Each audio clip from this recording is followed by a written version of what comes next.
I overheard my DIL call me an old shrew, so I gave them 24 hours to leave my house. You never feel like a guest in your own home, like every sound you make is too loud, every breath is too much, like the people you welcomed in are just waiting for you to finally vanish. Last night, I walked into the kitchen and heard my daughter-in-law call me an old shrew. She laughed. And so did my son. They didn't know I was there. They didn't care if I was.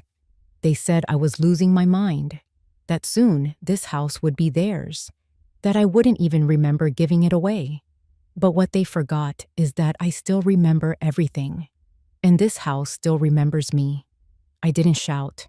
I didn't cry. I just gave them 24 hours to leave. And that was the moment everything began to change. If you've ever been treated like a burden in the very place you built with love, hit subscribe. The day Elliot called to ask if he and Talia could stay for a while, I was pulling weeds by the rosemary bed in the back garden. It was late March, the kind of Oregon spring morning that carries the last bite of winter but whispers promises of sunlight. My knees ached from crouching too long, and my gloves were damp from the soil. But I remember smiling when I heard his voice. He didn't say much at first, just that things had gotten complicated. Talia was pregnant again. They were trying to get back on their feet after Elliot lost the job at the charter school. Their lease was ending. The numbers weren't adding up. I said yes before he even finished explaining. Of course they could come. The house had more than enough space. The upstairs was barely used since Elliot moved out. And I had always imagined this place echoing with the sounds of children again.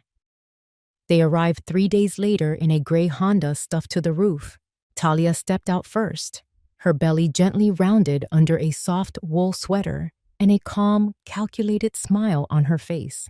She called out my name with this soft lilt, as if we were old friends reunited, and wrapped her arms around me like it was the most natural thing in the world. Elliot hugged me harder, longer. I felt the tension in his shoulders, the kind that comes from trying to hold everything together for too long. I patted his back and told him everything would be fine.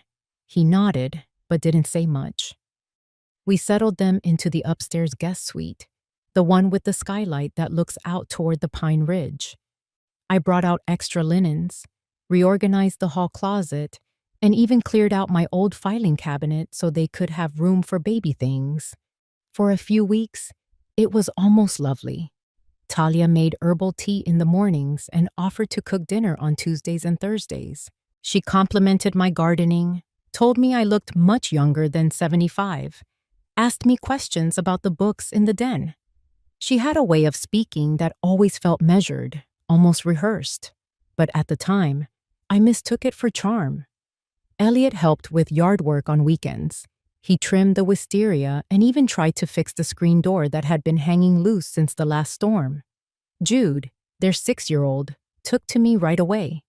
We'd sit on the back porch and blow soap bubbles while Talia napped. He called me Nana, and I felt something in my chest soften every time. I started making plans.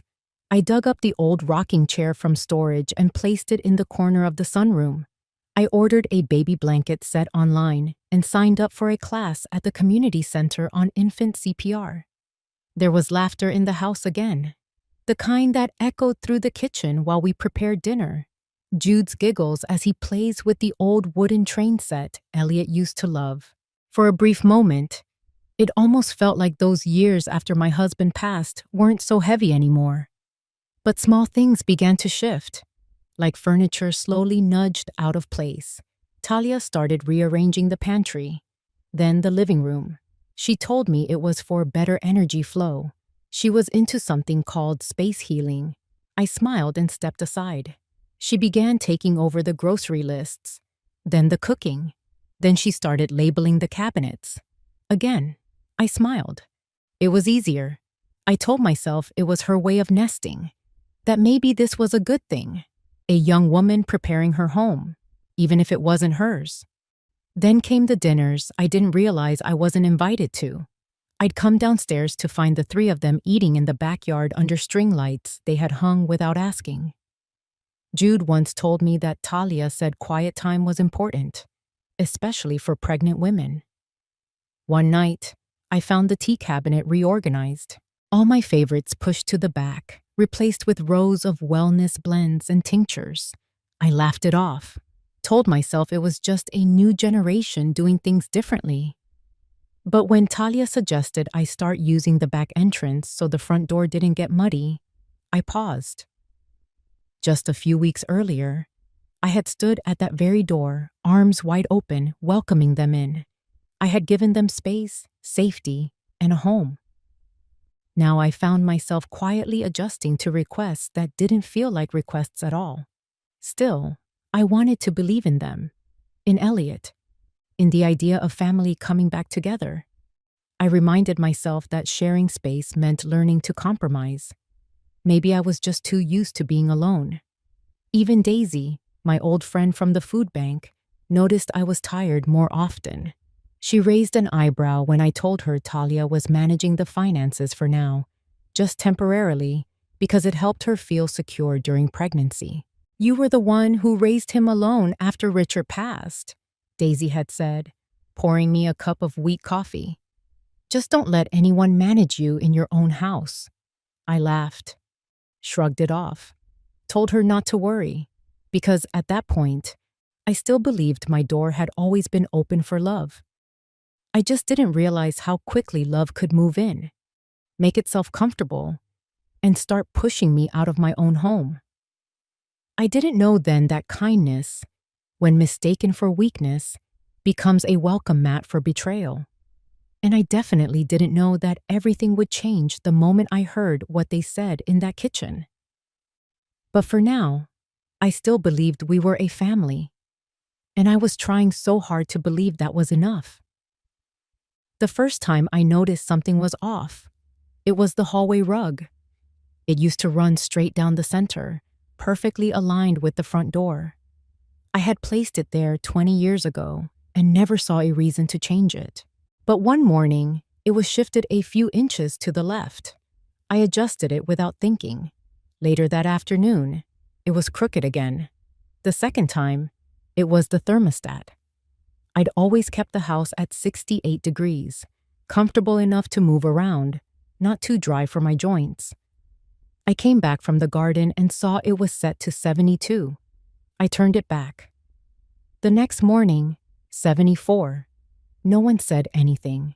There were no discussions, no questions, just quiet decisions made in my own home while I wasn't looking. Talia started using the phrase flow a lot. Energy flow, natural flow, movement flow. One day, I walked into the living room to find my reading chair missing. She had moved it to the sunroom, said the energy in that corner was too stagnant and that spaces needed to breathe. I stood there blinking, holding my cup of tea, wondering when my favorite chair had become a problem for anyone but me. She also had a habit of speaking with cheerful certainty, as if everything she did was backed by some invisible authority that no one could question.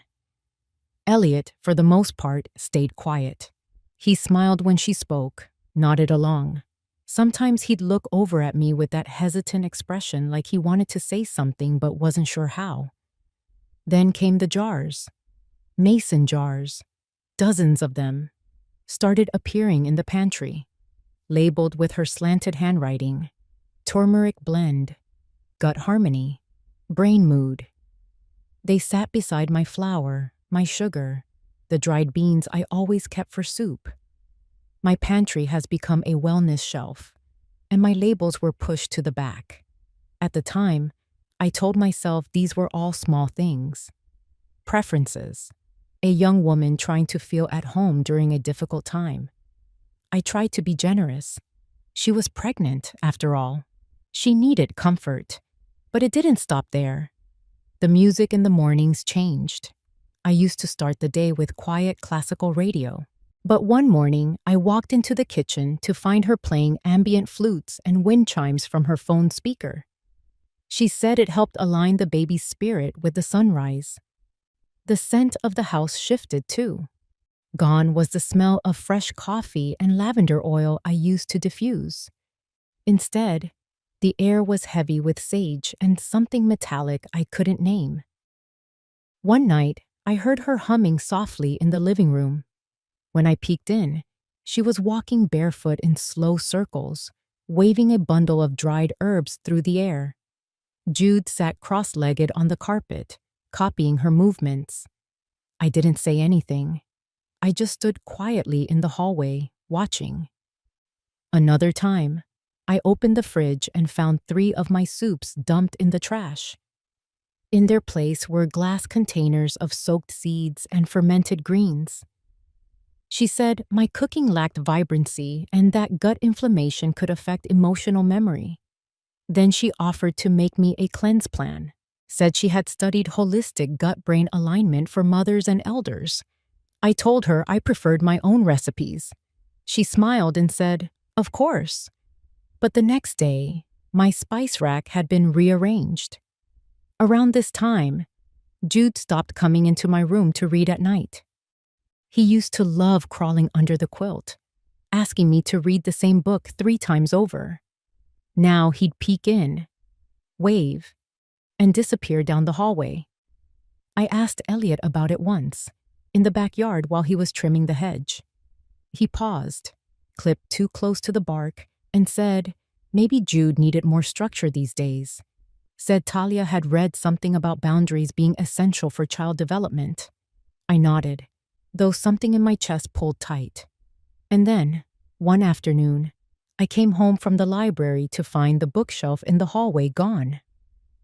My collection of first edition paperbacks, carefully dusted and organized for years, was boxed up in the laundry room.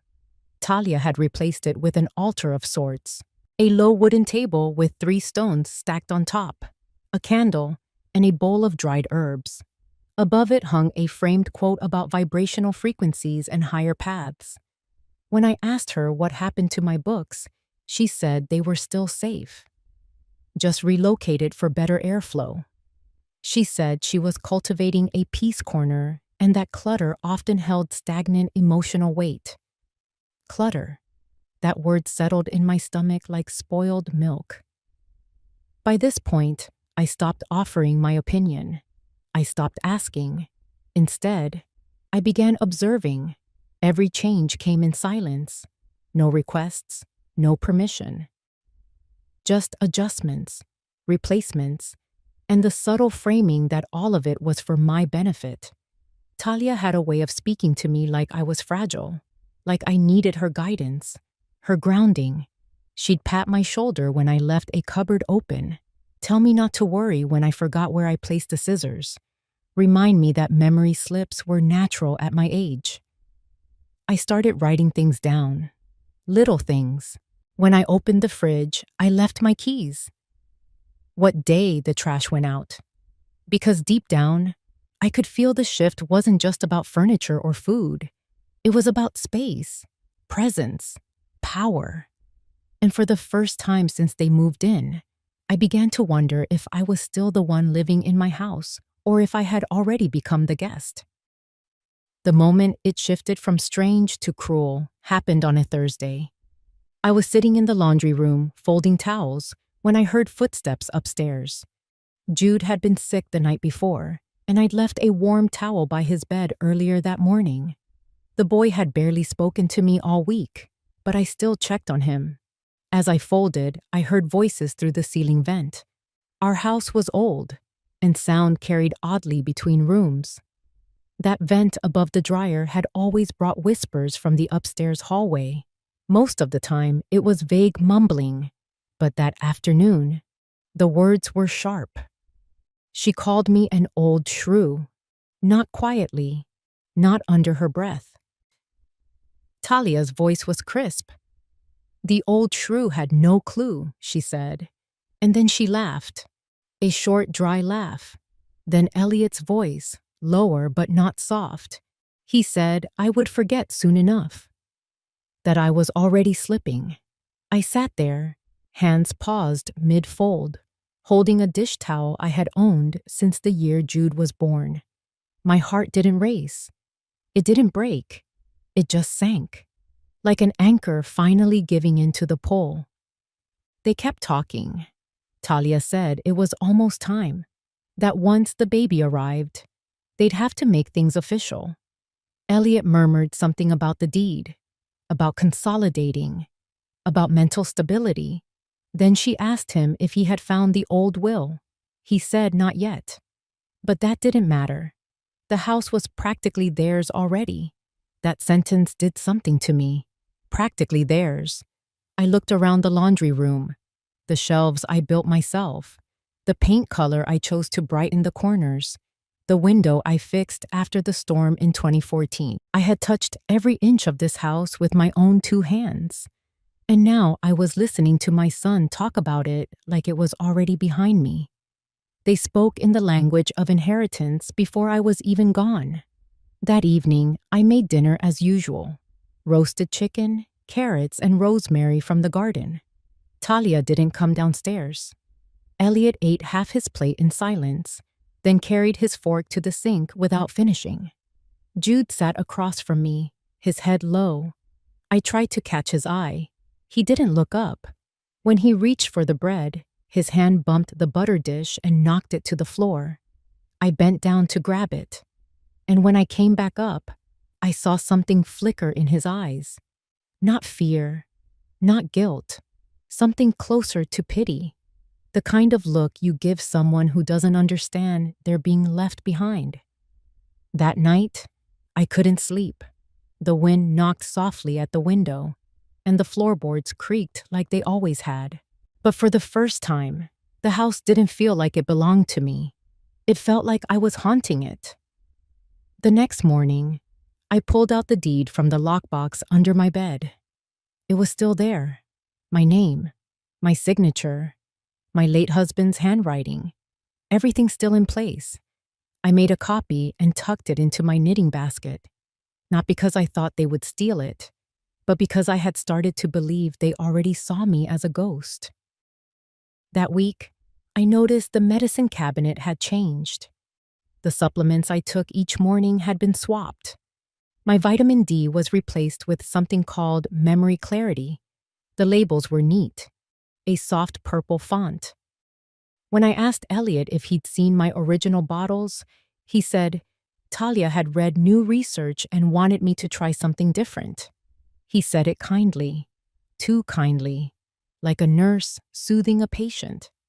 Later that day, I found the printout on the kitchen counter, a medical article with words highlighted. Phrases like early onset, cognitive decline, risk assessment. There was a sticky note on top. Let's talk about this soon. No name. But I knew whose handwriting it was. I didn't bring it up. I didn't argue. I just started writing everything down. In a little notebook I kept in my cardigan pocket. What time I woke up, what I ate, what I cleaned, who I spoke to, what I remembered.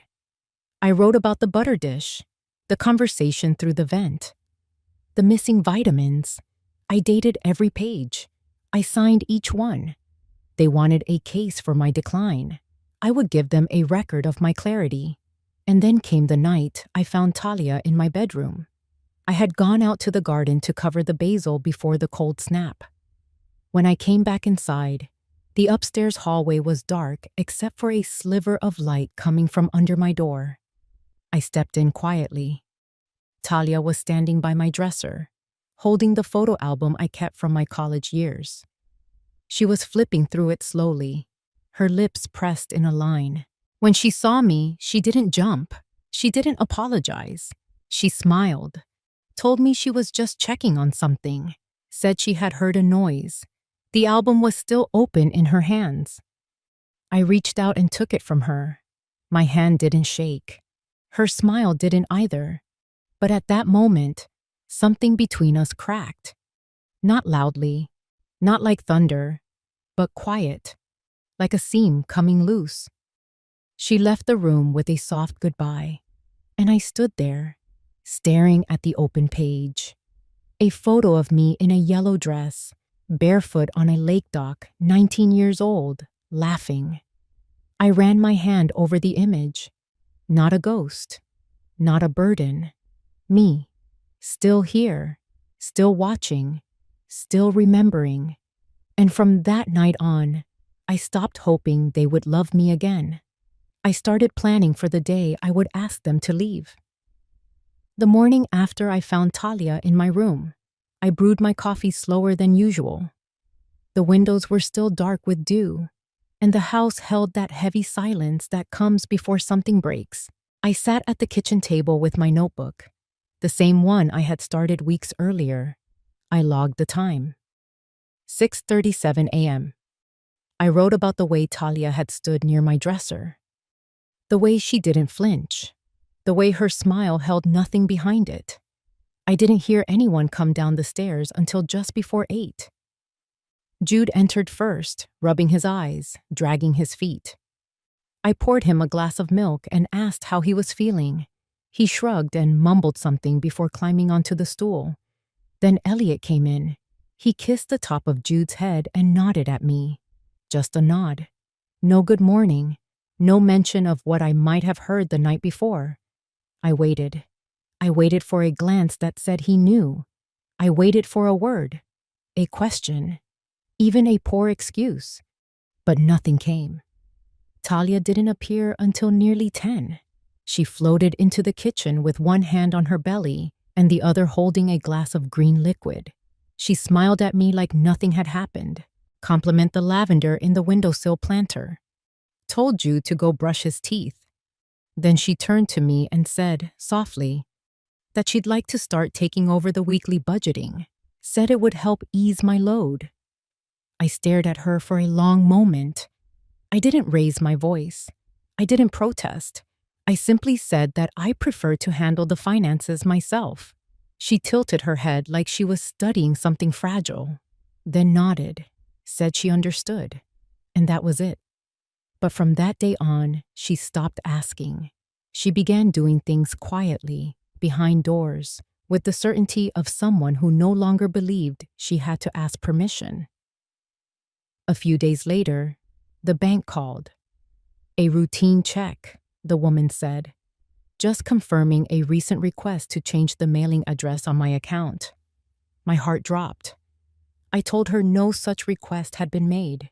She apologized, said it must have been a clerical error. I hung up the phone and sat still for a long time. When Elliot came home that evening, I asked him if he had tried to forward any of my mail. He blinked at me, then shook his head, said he hadn't touched a thing. I didn't believe him, but I didn't say that out loud. That night, I went into my closet and took out the small fireproof lockbox. Inside were all the documents that mattered, birth certificates, the deed, my will. I took them out one by one and laid them on the bed. I reviewed every line, every signature. I confirmed what I already knew. I was still in control, legally, on paper. But in the house, I had started to disappear. Meals were made without me, decisions taken without my voice, conversations happened with doors slightly ajar, always just far enough to keep me out. I started writing everything in sharper detail, not just what I did, but what they said, word for word, tone, time. One night, I wrote down a sentence Talia said while on the phone in the kitchen. She thought I was upstairs, but I had come down for water and stopped when I heard her voice. She told someone she was managing a high-stress environment, that she was monitoring someone with early-stage symptoms. She said the situation was under control, that they were taking steps toward what she didn't say. I crept back upstairs without making a sound. That week, I asked Daisy to meet me at the park. We hadn't seen each other in nearly a month. She brought me a scone in a napkin and sat beside me on the bench like nothing had changed. I told her about the vitamins, about the labels in the pantry, about the mail, the photo album. She didn't interrupt, just listened with her hands folded tight in her lap. When I finished, she nodded and said one sentence. You need someone on your side who knows the law. I didn't respond. but I knew she was right. 2 days later, I called a lawyer. Not the one Elliot knew. A woman from town who had helped Daisy with her brother's estate. Her name was Catherine. She was calm, kind, and direct. She listened. She asked quiet, thoughtful questions. She didn't treat me like I was confused. She didn't smile in that way people do when they're trying not to patronize. She took notes. She asked if I had documentation. I told her yes. She asked if I had ever been diagnosed with cognitive issues. I told her no. She said the next step was to make sure no documents had been altered or moved, and to update my will, just in case. I went home and made a copy of everything. Then I brought the originals to Catherine's office the next morning. She promised to hold on to them securely. That night, I slept with my notebook under my pillow. Not because I was afraid, but because I was done pretending this was still about misunderstandings. I had waited for weeks for a single word, an apology, an explanation, even a moment of doubt in Elliot's eyes. But it never came. What came instead was silence. Polished smiles, soft lies layered with wellness jargon. They didn't see me as a mother anymore. They saw me as an obstacle, and I had no intention of fading quietly. Not in my own home, not after everything I had built, and certainly not for two people who thought kindness was a weakness they could mold into silence. I had been silent long enough. Now, it was my turn to listen, to watch, and to wait for the moment they believed I was too far gone to notice what came next. Because I had already seen it, and I was ready. The house had become a museum of sounds, not the usual kind, not creaking steps or drawers opening, but measured, intentional quiet, the kind that tells you people are speaking in other rooms and don't want you to hear. I began to adjust my life around their silence. I moved softer. I stepped lighter. I listened deeper. And in that quiet, I began preparing. I started in the attic, not the dusty corners filled with boxes and mothballs. I mean the finished space with the cedar chest and locked file drawers. It was the only room Talia never touched. She said the air felt too dry up there. She claimed the smell gave her headaches. That suited me fine. Inside the cedar chest, I kept a small recorder. It belonged to my husband. He used it to dictate ideas when he was designing town council proposals. I hadn't used it since he passed, but the batteries still worked. I started using it in the evenings. After everyone went to sleep, I'd sneak upstairs and sit near the vent that led down into the main hallway. I recorded anything I could catch. Conversations about bank appointments, comments about my memory. Once, Talia told Elliot she was close to convincing a therapist to do an assessment visit. She said if it went the way she hoped, they could begin the process of conservatorship by the fall. That word made my fingers tremble, not because I didn't understand it, but because I understood it too well. I looked it up again just to be certain. It was a legal authority, control over my estate, my decisions, my name. And I realized then that this wasn't just about my house or my money. It was about erasing me. Every list I wrote after that had 2 copies. One I kept in the bottom drawer of my desk. The other I mailed to Catherine's office in a sealed envelope. Catherine had helped me amend my will quietly. She had filed protective clauses. She said we needed to be careful, measured, not draw attention. I trusted her. That week, I also visited my old doctor, Dr. Carson. He had been my physician for 12 years before he retired part-time.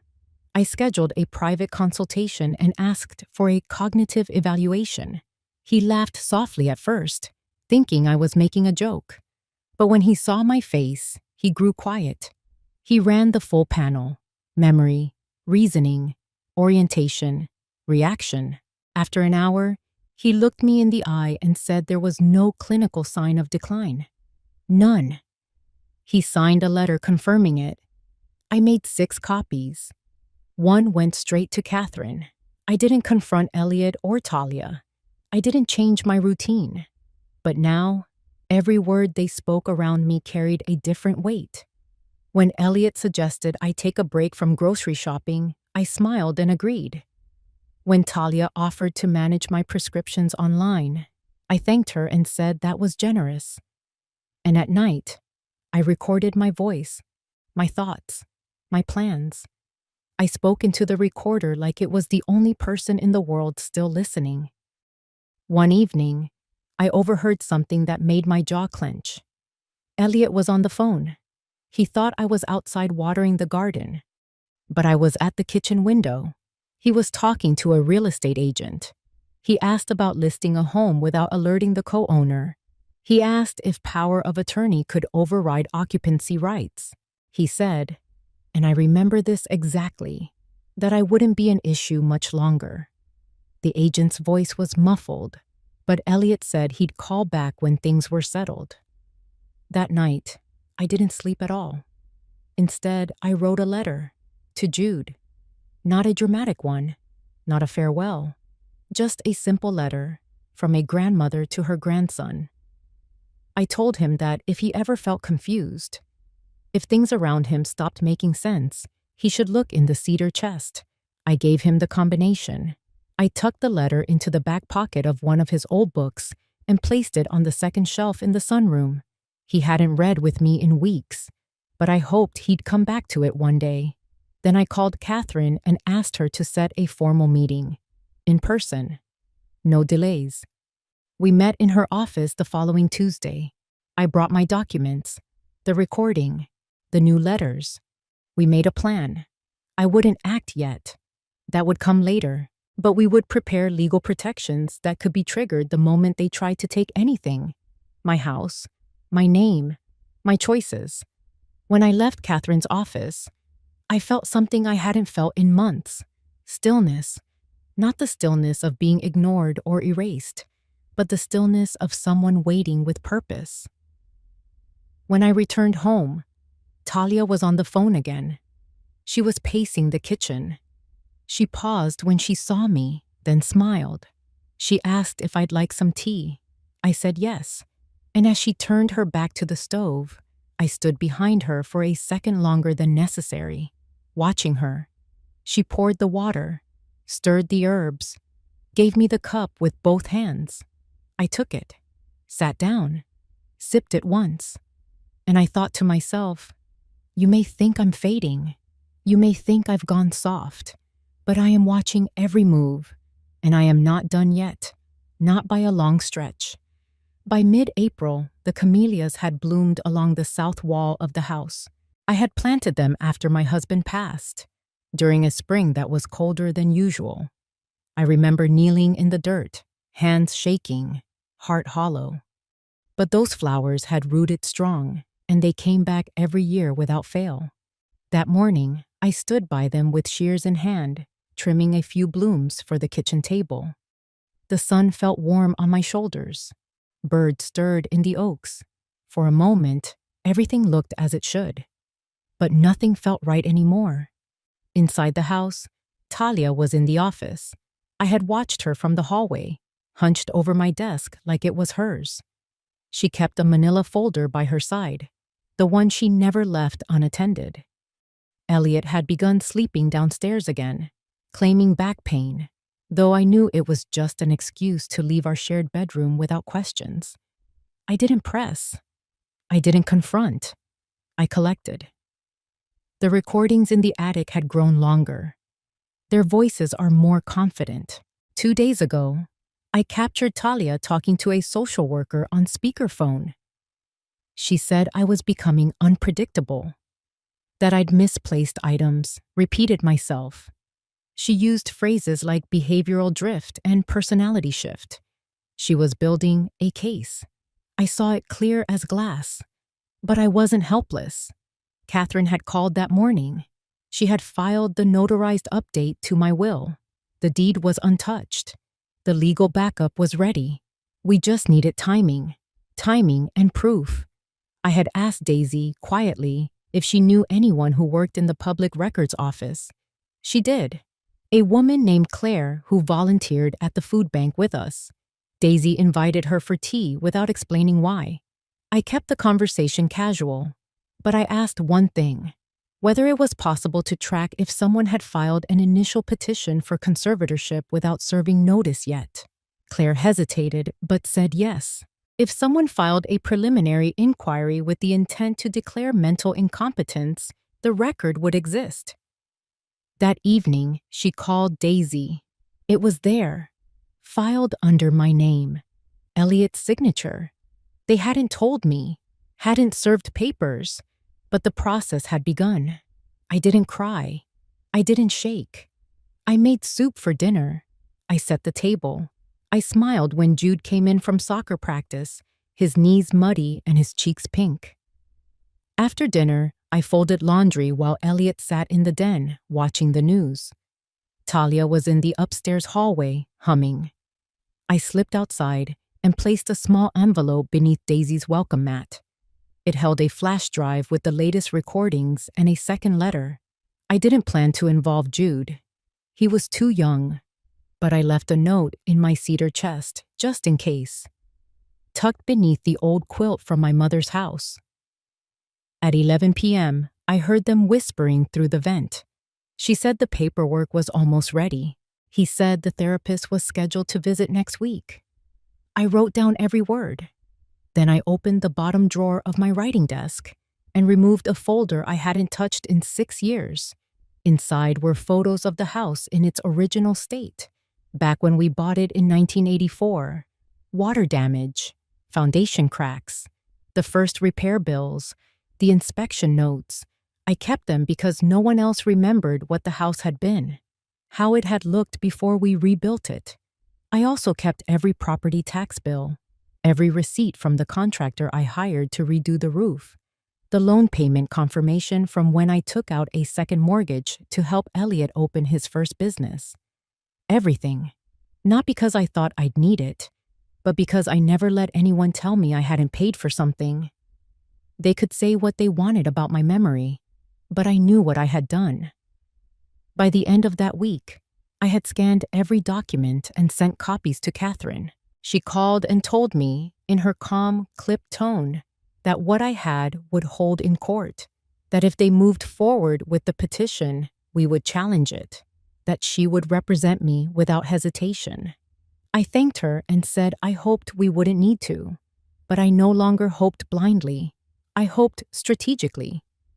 On Saturday, I made pancakes, I cooked bacon, I poured orange juice. I smiled when Talia complimented the new curtains in the dining room. I nodded when Elliot said Jude was doing better in school. Then, as they cleared their plates, I sat at the table and said I was considering updating the house title. For tax purposes. For peace of mind. They both froze. Talia asked if I needed help navigating the paperwork. I told her no. I said I had someone already. I watched her eyes flick to Elliot's. She asked when I planned to file. I said soon, and that was the first time I saw real panic in her face. Not loud, not dramatic, just a flicker. But I saw it, and in that flicker, I knew I had stepped past their comfort. I had shifted the ground under their plan. I didn't need power. I just needed proof. And I had it. Enough to hold a line. Enough to remind them that this house didn't belong to whispered plans or quiet signatures. It belonged to history, and I was still its author. The week that followed moved like honey poured too fast. Sweet on the surface, but something sticky clung to everything beneath it. Elliot and Talia started acting generous again. Talia bought fresh flowers for the kitchen table and lit candles at dinner. She made creamy pasta with roasted mushrooms and left out my favorite lemon scones on the counter like a peace offering. Elliot brought home a new book for Jude, a hardcover edition with those embossed gold letters he used to love as a boy. They even invited me to join them for dinner at a new place downtown. It was all too careful, too orchestrated. They were trying to reset the atmosphere, but the warmth never reached their eyes. On Thursday evening, I came home from a walk and heard laughter pouring from the sunroom. Not Jude's laughter. This was adult, sharp, celebratory. I set my purse down quietly and stepped into the hallway. Through the glass doors, I saw them. Elliot and Talia. A bottle of Prosecco sat on the coffee table. 2 flutes, already half empty. A manila folder lay open next to Talia's phone. They were clinking glasses. Talia leaned in, kissed Elliot on the cheek, and said something that made him grin. I didn't hear the words, but I didn't need to. I turned away before they saw me. I walked quietly back to my bedroom and closed the door with care. I sat in my vanity for a long while, staring at my reflection. The light was soft, and for a moment, I looked like my mother. The same tired dignity, the same quiet rage. Then I stood, pulled the small recorder from the drawer, and pressed it into my palm. I walked to the hallway vent. The laughter had faded. Now it was voices, low, assured. Talia said the conservatorship filing was in motion, that they'd speak with the evaluator next week. She said something about timing it before summer so the transfer could process before I made any changes. Elliot said he felt bad, but that it was safer this way. He said I'd thank him eventually. I let the recorder run until they left the room. Later that night, I went up to the attic and labeled the audio file with the date and time. I copied it onto the flash drive and sealed it in a second envelope. This time, I didn't leave it with Daisy. I mailed it directly to Catherine. The next morning, I watered the camellias. Jude came out onto the porch with his cereal bowl, still in his socks, his hair a sleepy mess. He sat beside me and asked if we could make cookies later. I smiled and said yes. I asked how school was. He shrugged, said he missed playing goalie. The coach had moved him to defense. He didn't say why, but his voice sounded small. I looked at him for a moment longer than usual. Then I reached into my pocket and gave him a small, folded note. He asked what it was. I told him it was just something to keep, for now, that he didn't need to read it, not unless things got strange. He nodded and tucked it into his hoodie pocket like it was no big deal. But I saw the way he looked at me after, like he knew more than he let on. That afternoon, Talia came into the kitchen while I was cleaning out the spice rack. She asked if I had thought more about letting her handle the estate planning. She said it so gently, like we were 2 women chatting over tea. I told her I appreciated the offer, but I had it covered. She smiled, said she understood, but her fingers lingered too long on the counter as she turned away. The next day, she called in a wellness check. I wasn't supposed to know, but I answered the door when the officer arrived. He said it was just a courtesy visit, that a family member had expressed concern about my safety and cognition. I smiled and offered him a seat. I answered every question clearly, explained my medication list, showed him my pantry, my calendar, even my knitting schedule at the church. When he left, he apologized, said it was clear I was fine. I thanked him and closed the door softly. That evening, I didn't speak during dinner. I just watched them. Talia was too cheerful. Elliot kept reaching for the salt like he didn't taste anything. They knew I knew, but they didn't know what I had. The next morning, I dressed early, wore my Sunday coat, polished shoes. I met Catherine at the courthouse. We filed a formal notice to preemptively block any petition for conservatorship, citing malicious intent and supporting evidence. We included the audio recordings, the document scans, the wellness check report, the statement from Dr. Carson. It wasn't a full lawsuit, not yet, but it was a warning shot. On the drive home, I didn't feel triumphant. I felt ready. Back at the house, Talia was in the backyard, pruning the rose bushes I had planted. She turned as I came through the gate, offered me a too sweet smile, and asked if I'd like to sit with her. I nodded. I sat. We talked about the weather. We talked about nothing. And all the while, I held one thought in my chest like a stone. They were toasting, but I was recording. They thought they had moved their pieces in secret, but I had been watching the board the whole time. And now it was my turn to make a move they wouldn't see coming. Quiet, calm, legal, precise. I had been patient. Now I was prepared. And they had no idea, not yet. It happened quietly. A letter in the mail, cream-colored envelope, court seal in the corner. I was slicing pears in the kitchen when I saw them on the stack. Jude had brought in the mail and left it beside the sugar bowl. I washed my hands and sat down to open it.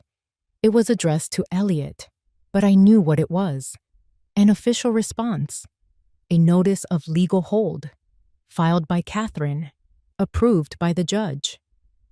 Any further conservatorship filings involving my name were now subject to mandatory judicial review. No emergency claims could be pushed through without full evaluation. The system would no longer be silent. I had forced it to listen. That night, Talia came home with grocery bags. She moved around the kitchen like everything was normal, humming, slicing green onions for the soup. Elliot came in later, his face pale and stiff. He barely looked at me. He didn't know yet that I had seen the letter, but he knew it had arrived. I watched him pour himself a drink with shaking hands. They had lost their leverage. The next morning, Catherine called to confirm the judge had also frozen any attempt to modify the deed without my direct notarized consent. I was no longer the old woman they thought they could nudge off the chessboard. I was the queen they hadn't counted on, and my move had just cornered theirs. The following week moved strangely. Elliot grew distant. Talia tried to compensate with sweetness. I let them. I still cooked breakfast, still watered the camellias, still made Sunday stew. But the air inside the house had changed. On Tuesday, I received another envelope. This one from Catherine.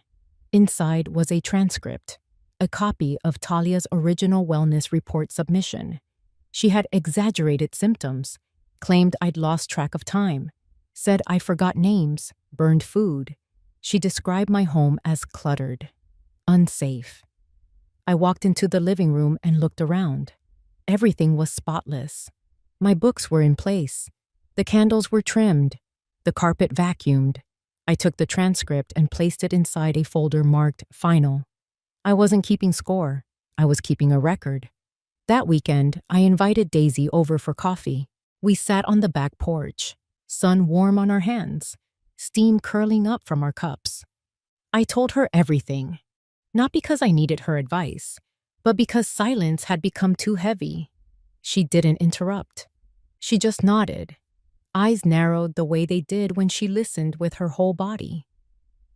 When I finished, she put her hand over mine and said she was proud of me. That meant more than I expected. That night, I sat by my bedroom window and wrote, not in a journal, in a letter, to Jude. I wrote down everything, the dates, the decisions, the names, not to burden him, but to give him a map. Because one day, when he was older, he'd look back and wonder how it all happened. I wanted him to know the truth, the quiet kind, the kind that doesn't shout but stands still. The following Monday, Catherine called again. The court had issued a formal advisory to Elliot and Talia. Any additional attempts to interfere with my finances, property, or legal autonomy would be treated as coercive. They had crossed a line.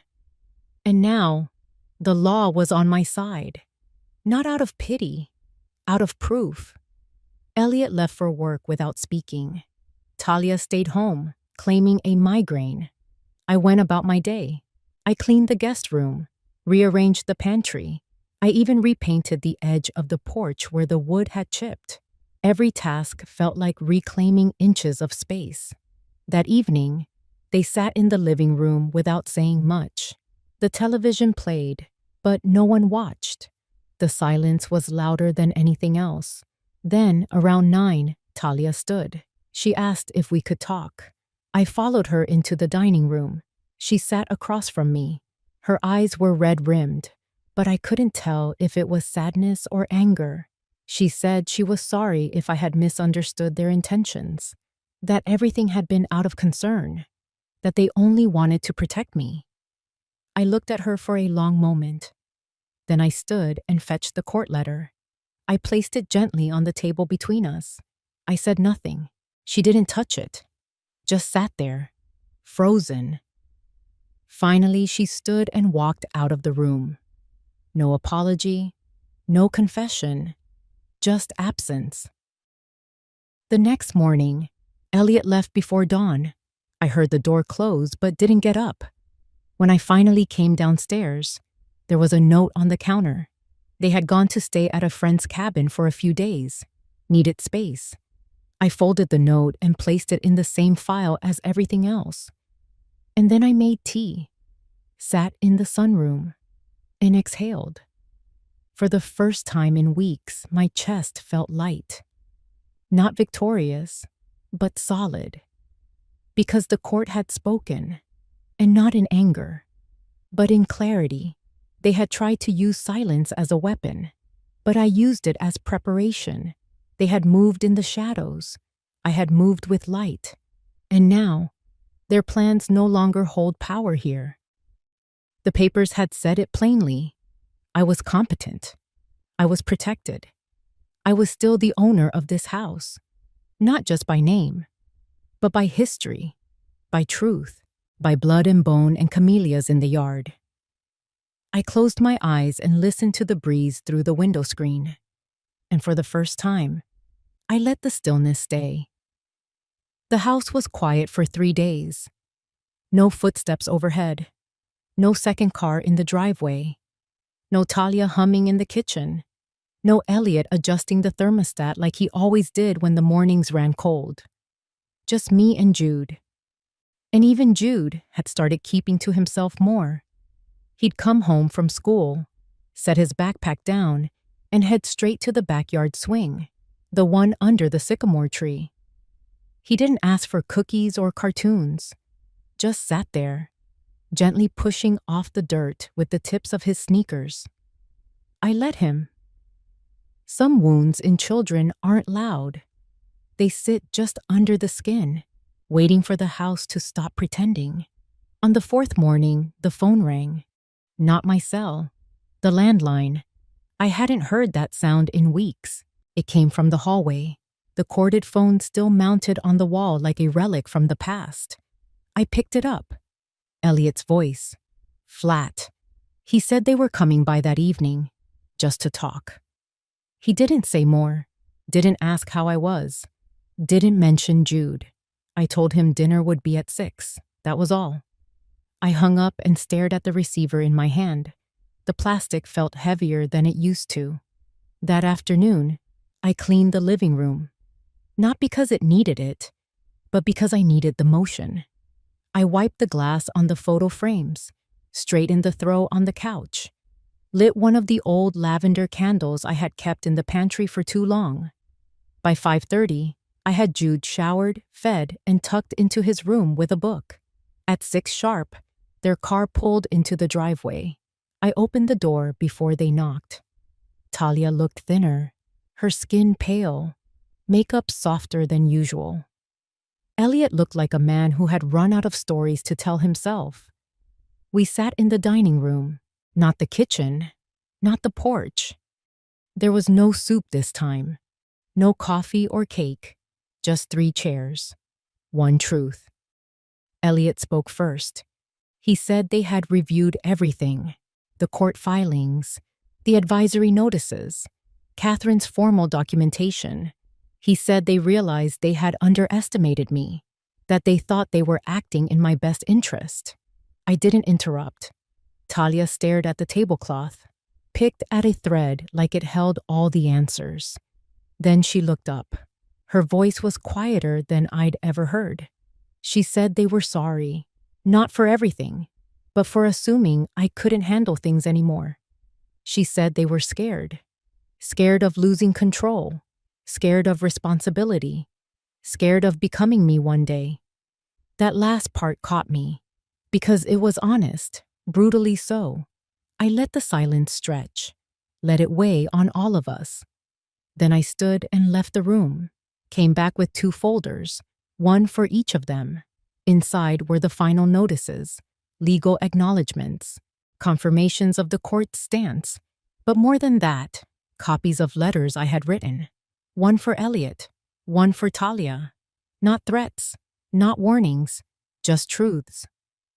I had written about the day Elliot was born, how I held him against my chest and promised I would always be his safe place. I wrote about the winters we spent curled up in the den, reading aloud from dog-eared mystery novels. I wrote about the moment I realized he no longer saw me as a lighthouse but a burden. And I wrote about how that broke something in me I hadn't known was breakable. For Talia, I wrote about the first time she called me mom, and how I had smiled for hours afterward. I wrote about the dinners we once had, where laughter was easy and the air didn't taste like control.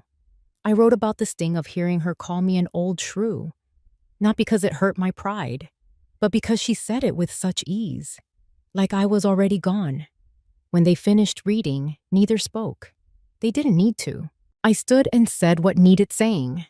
I told them they were free to go, that the guest room would be packed by morning, that I would help them find a place if they needed it. But this house, this home, was no longer theirs to manipulate. It belonged to memory, to dignity, to me. Elliot nodded slowly, not in agreement, but in recognition. Talia wiped her cheek, not with shame, but with quiet understanding. They left an hour later, no slamming doors, no final words, just the sound of gravel under tires. I locked the door and sat on the bottom step of the stairs, not because I was tired, but because I was full of everything that had never been said, everything that had been taken, and now, finally, everything that had been reclaimed. I didn't cry. I didn't smile. I just sat, breathing, because sometimes the most powerful thing a woman can do is not raise her voice, but to speak once, clearly, and let the silence do the rest. It rained that night, the kind of soft, steady rain that hushes the whole world. I sat by the window with my cup of chamomile, listening to it tap against the glass like a lullaby for grown women. Jude was asleep upstairs. The house creaked gently under the weight of the weather. It had been 2 days since they left. I had washed the linens from the guest room, folded them tight. I placed them on the shelf where I kept my mother's quilts. I didn't cry. I didn't miss them. I missed the version of them I once believed in. But that was different. The morning after the rain, I stepped out onto the porch with my coffee and saw something at the foot of the steps. A box. Plain. No label. I carried it inside. Inside were old photos, Jude's school drawings, a few letters Elliot had written to me in college, and a necklace. The one Talia had borrowed years ago and never returned. It was wrapped in tissue. No note. Just the past, laid bare in cardboard. I closed the lid and set it aside. That afternoon, I got a call from Daisy. She had heard from someone that Elliot and Talia had moved into a rental on the far side of town. Small place, no garden. Daisy asked if I was all right. I said yes, and I meant it. For the first time in a long while, I wasn't living under the weight of hope. That old, heavy hope that they'd come around, say the right thing, be the son and daughter-in-law I used to dream about. Hope can be cruel when it overstays. That evening, while putting away laundry, I found one of Jude's notebooks under his bed.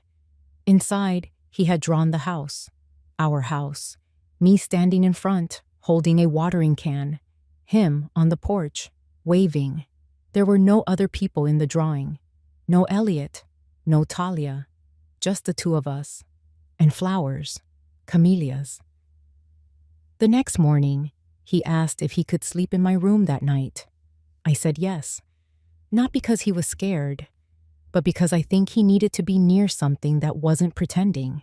After dinner, I tucked him in beside me. He curled up small, like he used to when he was a toddler. I watched him fall asleep and wondered if he'd remember this house years from now. Not just the walls or the stairs or the backyard swing, but the feeling, the quiet strength of it, the way it refused to fall apart. The next day, I received a letter in the mail, handwritten, from Talia. It wasn't long. She said she hoped I was well, that she understood why I did what I did, that she respected it. There was no apology, but there was distance. And in some way, that was its own kind of peace. I placed the letter in the drawer beside my bed, didn't read it twice, didn't feel much of anything. I had spent so many years craving closeness. Now I crave clarity, and I had it. That weekend, I baked a pie, just one. Jude helped roll out the crust, his little fingers pressing the edges just like I had shown him. When it came out of the oven, golden and warm, he smiled in that soft way only children do, like nothing in the world had ever hurt him. Not yet. And maybe, if I did this right, not too deeply later. After he went to bed, I sat on the porch again. The air was warm. The wind carried the scent of pine and wet earth. And for the first time, I thought about the door, the one they might knock on again someday. I knew they might return, with new words, new faces, new excuses. But I also knew this. I wouldn't be standing on the other side. Not this time. Not waiting. Because when someone walks away from your truth, they also walk away from your welcome. And sometimes, they don't get to come back.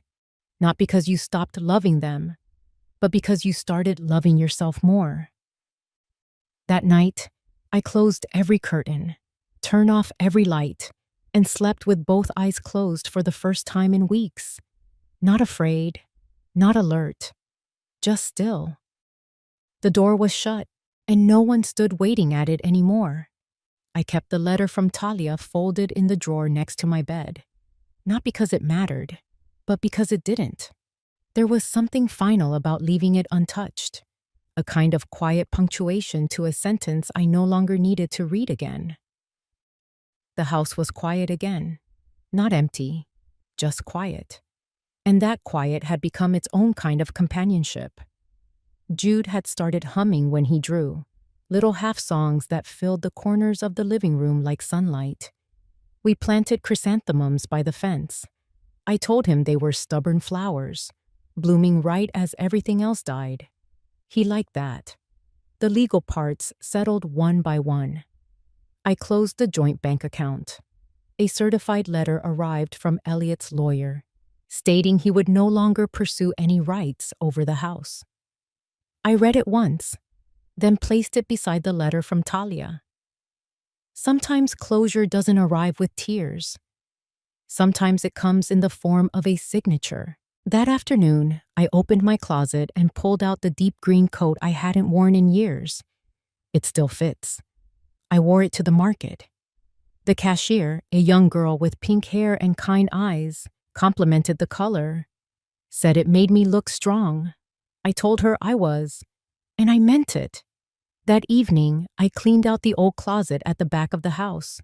I found a box of Elliot's baby clothes, a tiny pair of sneakers, and a sun hat. I held them for a moment, then placed them gently in the donation pile. Not everything has to stay just because it once meant something. A letter came from the school. Jude was selected to read a poem during the autumn assembly. He asked if I would come. I said yes. On the day of the assembly, I wore my green coat. Jude stood on stage, small and steady, his voice clear. When he finished, he looked at me, and I gave him a small nod.